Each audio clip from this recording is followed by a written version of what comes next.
Maya Rodriguez had always been a loner, preferring the quiet hum of computer servers to the chaos of human interaction. At 28, she worked as a systems analyst for Nexus Dynamics, a cutting-edge tech company that specialized in artificial intelligence research. Her apartment was a sanctuary of books, vintage sci-fi movie posters, and the soft glow of multiple monitors displaying endless streams of code. She had built this life carefully, methodically, keeping everyone at arm's length after her parents died in a car accident 5 years earlier. The morning everything changed started like any other. Maya grabbed her usual black coffee and headed to her workstation on the 32nd floor of the Nexus building. Dr. Harrison Webb, the lead researcher on Project Prometheus, had been acting strange for weeks. He would disappear for hours, emerge from his private lab with bloodshot eyes, and bark orders at anyone who dared question his methods. Maya had noticed discrepancies in the project files, anomalies in the data that didn't match the official reports. When she tried to bring these concerns to the department head, Dr. Webb intercepted her, his smile cold and predatory. "Maya, I need you to focus on your assigned tasks," he said, placing a heavy hand on her shoulder. "Sometimes curiosity can be dangerous in our line of work." That afternoon, Maya received an encrypted message on her personal device. It contained coordinates to a location in the industrial district and a single line of text. "They're not what they seem. Trust no one at Nexus.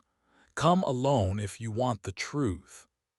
The message was signed with a code name she recognized from old gaming forums, Phoenix. She had no idea who Phoenix was, but something about the message felt urgent, desperate even. Against her better judgment, Maya drove to the coordinates that evening. The address led to an abandoned warehouse that looked like it had been empty for decades. Rust stained the metal walls and weeds pushed through cracks in the concrete.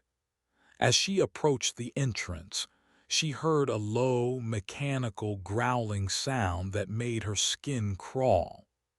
The sound was unlike anything she had ever heard, not quite animal, not quite machine, but something unsettling in between. Inside the warehouse, emergency lighting cast eerie shadows across rows of covered objects. Maya's footsteps echoed as she moved deeper into the space. The growling grew louder, and she realized it was coming from behind a massive tarp at the far end of the building. With trembling hands, she pulled the covering away and gasped. Before her stood a humanoid figure, approximately 7 feet tall, with pale, almost translucent skin that seemed to shimmer in the dim light. Its eyes were large and dark, filled with an intelligence that was both alien and unmistakably aware. The creature, for lack of a better word, turned its head toward Maya with fluid, predatory grace. When it opened its mouth, the growling intensified, revealing rows of sharp teeth. Maya's instinct screamed at her to run, but her feet felt rooted to the spot. The being's eyes locked onto hers, and in that moment she felt a strange connection, as if it were trying to communicate something beyond words. "You're not supposed to be here," a voice called from behind her. Maya spun around to see Dr. Webb emerging from the shadows, flanked by two security guards she didn't recognize. His face was grim, and his eyes held a coldness that made her blood run cold. "This is classified research, Maya. You've seen too much." "What is this place?" Maya demanded, finding her voice despite the fear coursing through her veins. "What is that thing?" Dr. Webb's laugh was humorless. "That thing, as you call it, is the future of human evolution. We've been studying specimens like this for 3 years. They're incredibly intelligent, incredibly dangerous, and incredibly valuable. The government pays us handsomely to keep them contained and study their capabilities." The creature behind Maya let out another growl, this one more agitated than before. She could feel its presence like a weight on her shoulders, and strangely she sensed its distress. "They're sentient beings," she said, the realization hitting her like a physical blow. "You're keeping them prisoner." "They're weapons," Dr. Webb corrected. "Living weapons that could revolutionize warfare, but we need to understand how they work first." He nodded to the guards. "Take her to the containment room. We'll need to decide what to do with her." As the guards moved toward Maya, the creature let out a sound that was less growl and more roar. The warehouse shook, and the emergency lights flickered. In the chaos that followed, Maya felt a strong hand grab her arm, not roughly, but with surprising gentleness. The creature had broken free from its restraints and was pulling her toward a concealed exit she hadn't noticed before. "This way," it said, and Maya nearly stumbled in shock. Its voice was melodious, almost musical, completely at odds with the terrifying growls it had been making moments before. "They will not follow us through the tunnels." Maya found herself running through a network of maintenance tunnels that seemed to stretch for miles beneath the city. The creature moved with fluid grace despite its size, never letting go of her hand. She could hear shouts and footsteps echoing behind them, growing fainter as they descended deeper into the underground maze. When they finally stopped to rest, Maya collapsed against a concrete wall, gasping for breath. The creature sat beside her, its large eyes studying her face with an intensity that should have been frightening but somehow wasn't. "You helped me," it said simply. "Why?" "I don't know," Maya admitted. "It just felt wrong what they were doing to you. Are there others?" The creature nodded slowly. "Many others. My people were explorers, scientists. We came to study your species, to learn from you. Instead, we became prisoners." Its voice carried a deep sadness that made Maya's heart ache. "My name is Zephyr. I have been captive for 2 years, 4 months, and 16 days." "I'm Maya," she said, extending her hand. Zephyr looked at it curiously before taking it in its own. Its skin was surprisingly warm, and Maya noticed that its fingers ended in what looked like retractable claws. How many of your people are they holding? 12, Zephyr replied. We have been separated, studied, tested. Some have not survived the procedures. The pain in its voice was unmistakable. Dr. Webb believes we are mindless creatures, but we are as intelligent as any human, more so perhaps in some ways. Maya felt a surge of anger at the injustice of it all. We have to help them. We have to expose what Nexus is doing.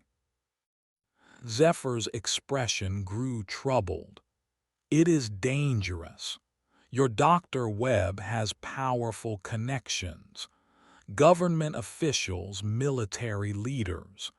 They see us as a threat to be contained or a resource to be exploited. Then we'll have to be smarter than them, Maya said, surprised by her own determination. I have access to the Nexus systems. I can gather evidence, document what they're doing, but I'll need your help to reach the others. Over the following days, Maya and Zephyr worked together to plan a rescue mission. Zephyr's knowledge of the facility's layout, combined with Maya's technical skills, gave them a fighting chance. Maya learned that Zephyr's people possessed remarkable abilities, enhanced strength, the ability to communicate telepathically among themselves, and an intelligence that allowed them to understand complex human technology after minimal exposure.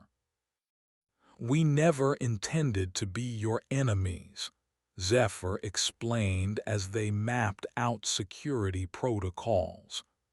Our species has been traveling the stars for millennia, seeking knowledge and friendship with other intelligent beings.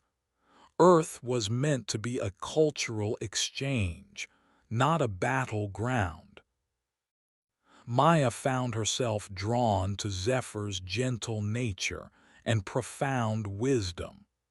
Despite the creature's intimidating appearance, she felt safer with it than she had with most humans.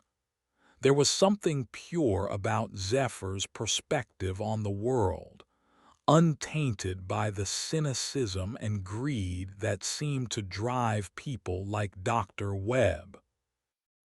As they prepared for their mission, Maya couldn't shake the feeling that she was being watched.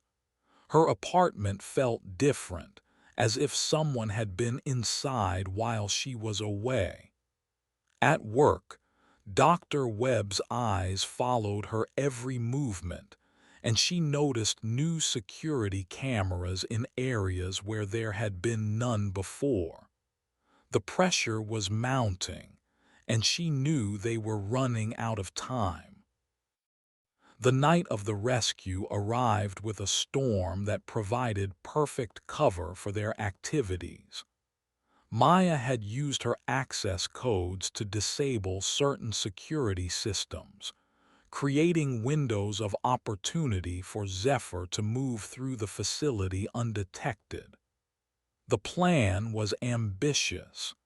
They would systematically free each captive, gather evidence of the illegal experimentation, and transmit everything to news outlets and government watchdog groups simultaneously. As Maya sat in her car outside the Nexus building, watching Zephyr disappear into the shadows, she realized that her life had changed irrevocably. The lonely systems analyst who had built walls around her heart was gone, replaced by someone willing to risk everything for justice and friendship. Whatever happened next, she knew there was no going back to her old life. The first phase of their mission went smoothly. Zephyr's telepathic abilities allowed it to communicate with its imprisoned people, preparing them for the rescue. Maya monitored security feeds from her position, guiding Zephyr through the safest routes and warning of approaching guards. The first 3 prisoners were freed without incident, their joy at reunion tempered by the urgency of their situation. But as they moved to free the 4th captive, alarms began blaring throughout the facility. Red lights flashed, and Maya could see security teams mobilizing on her monitors. Dr. Webb appeared on the main security feed, his face twisted with rage as he barked orders at his subordinates. "Find them," he shouted. "Find them all and bring them back alive. They're worth millions to the right buyers." Maya's blood ran cold as she realized the full scope of Dr. Webb's betrayal. He wasn't just conducting illegal experiments. He was planning to sell Zephyr's people to the highest bidder. The thought of these gentle, intelligent beings being treated as commodities filled her with a fury she had never experienced before. Through her earpiece, she heard Zephyr's voice, strained with effort. "Maya, we need more time. The containment systems are more complex than we anticipated." "Hold on," Maya replied, her fingers flying over her keyboard. "I'm going to give you a distraction." With a few keystrokes, Maya activated every fire suppression system in the building simultaneously.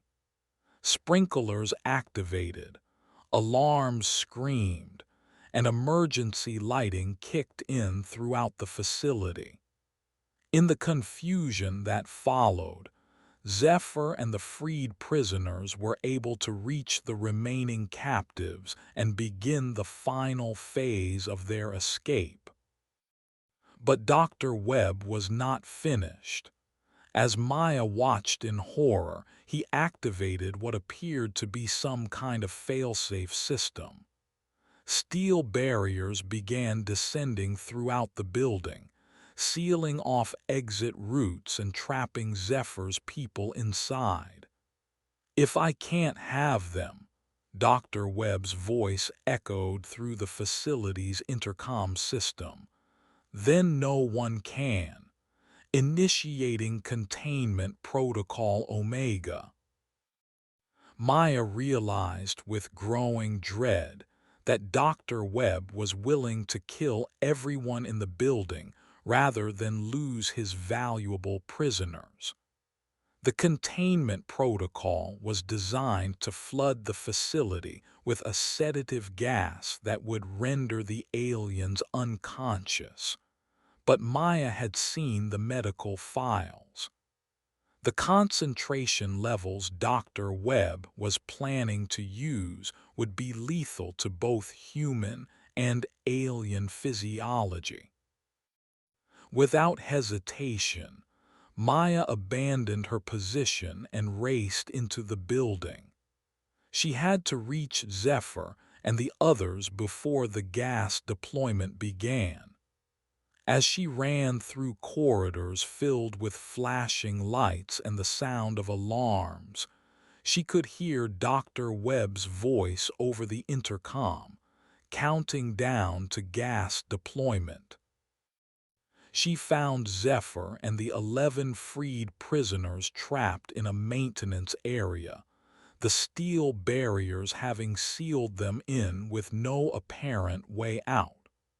Through the reinforced glass, Maya could see gas beginning to seep into the chamber. Zephyr pressed its hand against the barrier, its large eyes meeting Maya's through the glass. "Maya," it said, its voice barely audible through the intercom, You must leave, save yourself. I'm not leaving you, Maya replied, her voice breaking. She frantically searched for a way to override the barrier controls, but the system had been locked down at the highest level. As she worked, she could see the gas growing thicker and Zephyr's people beginning to show signs of distress. It was then that Zephyr did something that would haunt Maya for the rest of her life. The creature that had initially growled at her with such fierce intensity now placed both hands against the barrier and whispered with desperate tenderness, "Please stay. Do not leave us to die alone." The vulnerability in those words, the absolute trust Zephyr was placing in her, gave Maya the strength she needed. She remembered something from her early days at Nexus, a maintenance override that could be activated manually in case of system failure. It required accessing the building's main power distribution center, but it might be their only chance. "I'll be right back," Maya promised, her hand touching the barrier where Zephyr's was pressed against the other side. "Hold on just a little longer." As Maya raced through the facility toward the power center, she could hear Dr. Webb's security team closing in. She had perhaps minutes before they found her, but she refused to give up. Zephyr's people had come to Earth in peace, seeking knowledge and friendship. They deserved better than to die as prisoners in a corporate laboratory. The power center was located in the building's basement, and Maya's heart sank as she realized how much gas would accumulate in the sealed chamber by the time she could reach the override controls. But she pressed on, driven by a determination that surprised even her. The lonely analyst who had spent years avoiding human connection was now willing to risk everything for beings from another world. As she reached the power center, Maya could hear footsteps echoing in the corridors behind her. Dr. Webb's voice crackled over her earpiece. "Maya Rodriguez, you are interfering with a classified government operation. Surrender now, and we might consider leniency." Maya ignored him, focusing on the complex array of switches and controls before her. She had studied the building's schematics, but actually implementing the override was more complicated than she had anticipated. Her hands shook as she worked, acutely aware that every second of delay brought Zephyr closer to death. The sound of approaching footsteps grew louder, and Maya knew she was running out of time. With a desperate prayer to whatever forces might be listening, she pulled the main power override lever. The building plunged into darkness for a moment before emergency power kicked in, and Maya heard the blessed sound of barriers retracting throughout the facility. But her relief was short-lived. Dr. Webb and his security team burst into the power center, weapons drawn. "You've just signed your own death warrant," Dr. Webb snarled, his professional facade completely abandoned. "Do you have any idea what you've cost us? Those specimens were worth more than your entire worthless life." Maya straightened, facing them with a courage she didn't know she possessed. They're not specimens, they're people, and what you've been doing to them is monstrous. Dr. Webb's laugh was cold and bitter. Naive little girl, you think this is about morality. This is about survival. Those creatures represent technology that could revolutionize human civilization or destroy it. We're the ones keeping humanity safe. By torturing innocent beings, Maya shot back. By selling them to the highest bidder, you're not protecting humanity, you're betraying everything that makes us human. Before Dr. Webb could respond, the lights went out again. In the darkness, Maya heard a sound that made her heart soar, Zephyr's voice, calling her name. The aliens had escaped their containment and were now moving through the facility. Dr. Webb's security team panicked, their weapons firing wildly in the darkness. Maya felt strong, gentle hands lift her from the ground. Zephyr had found her, and together they escaped through the building's emergency exits. As they emerged into the storm-lashed night, Maya could see the other freed prisoners gathered in the parking lot, their faces turned toward the sky with expressions of wonder and relief. "We owe you our lives," Zephyr said softly, its hand still holding Maya's. "But this is not over. Dr. Webb will not give up easily, and there are others like him." Maya nodded, understanding the weight of what they had accomplished and what still lay ahead. "Then we'll face it together, all of us." As sirens wailed in the distance and emergency vehicles began arriving at the Nexus building, Maya realized that her life had changed forever. The evidence she had gathered would expose Dr. Webb's crimes, but it would also put her in danger from forces she couldn't yet imagine. Yet as she looked at Zephyr and the other freed prisoners, she felt a sense of purpose she had never experienced before.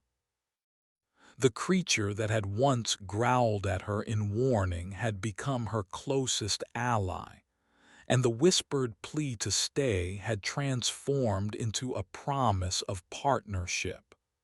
Whatever challenges lay ahead, Maya knew she would face them with beings who had shown her the true meaning of courage, loyalty, and hope. In the days that followed, Maya's evidence sparked a media firestorm that reached the highest levels of government. Dr. Webb was arrested, along with several co-conspirators, and the Nexus facility was shut down pending a full investigation. But Maya knew this was just the beginning of a much larger story, one that would determine the future relationship between humanity and the visitors from the stars.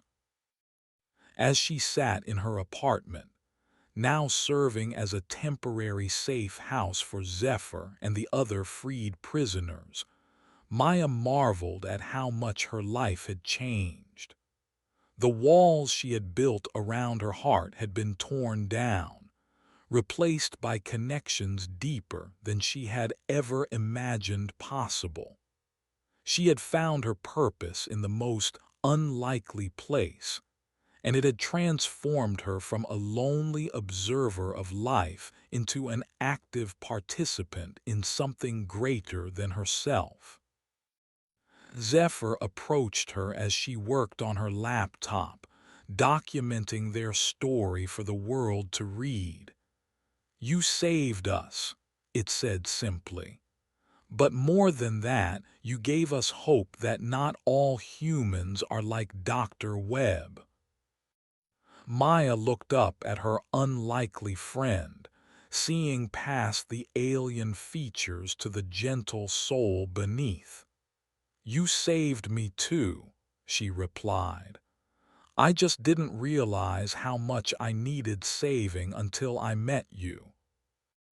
As they worked together to prepare for the challenges ahead, Maya felt a deep sense of gratitude for the twist of fate that had brought them together. The growl that had once frightened her had been a warning, a test of her character. The whispered plea to stay had been an invitation to something far more profound than she could have imagined.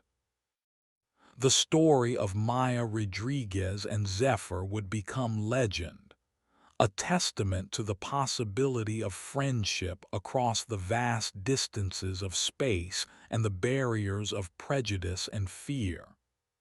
It was a story that began with mistrust and ended with hope, showing that even in the darkest circumstances, the human capacity for compassion and courage could light the way forward. In the weeks that followed, as Maya worked with government officials, journalists, and human rights organizations to ensure the protection of Zephyr's people, she often thought about that first encounter in the warehouse. The creature that had seemed so terrifying had become her closest friend and ally. The whispered words, "Please stay," had become a promise that she would never break. The future remained uncertain, filled with challenges that neither human nor alien could face alone. But Maya had learned that the greatest adventures often began with the courage to reach across the divide of fear and prejudice, to see the person behind the unfamiliar face, and to choose hope over despair. Her story with Zephyr was just beginning, and she looked forward to writing the next chapter together.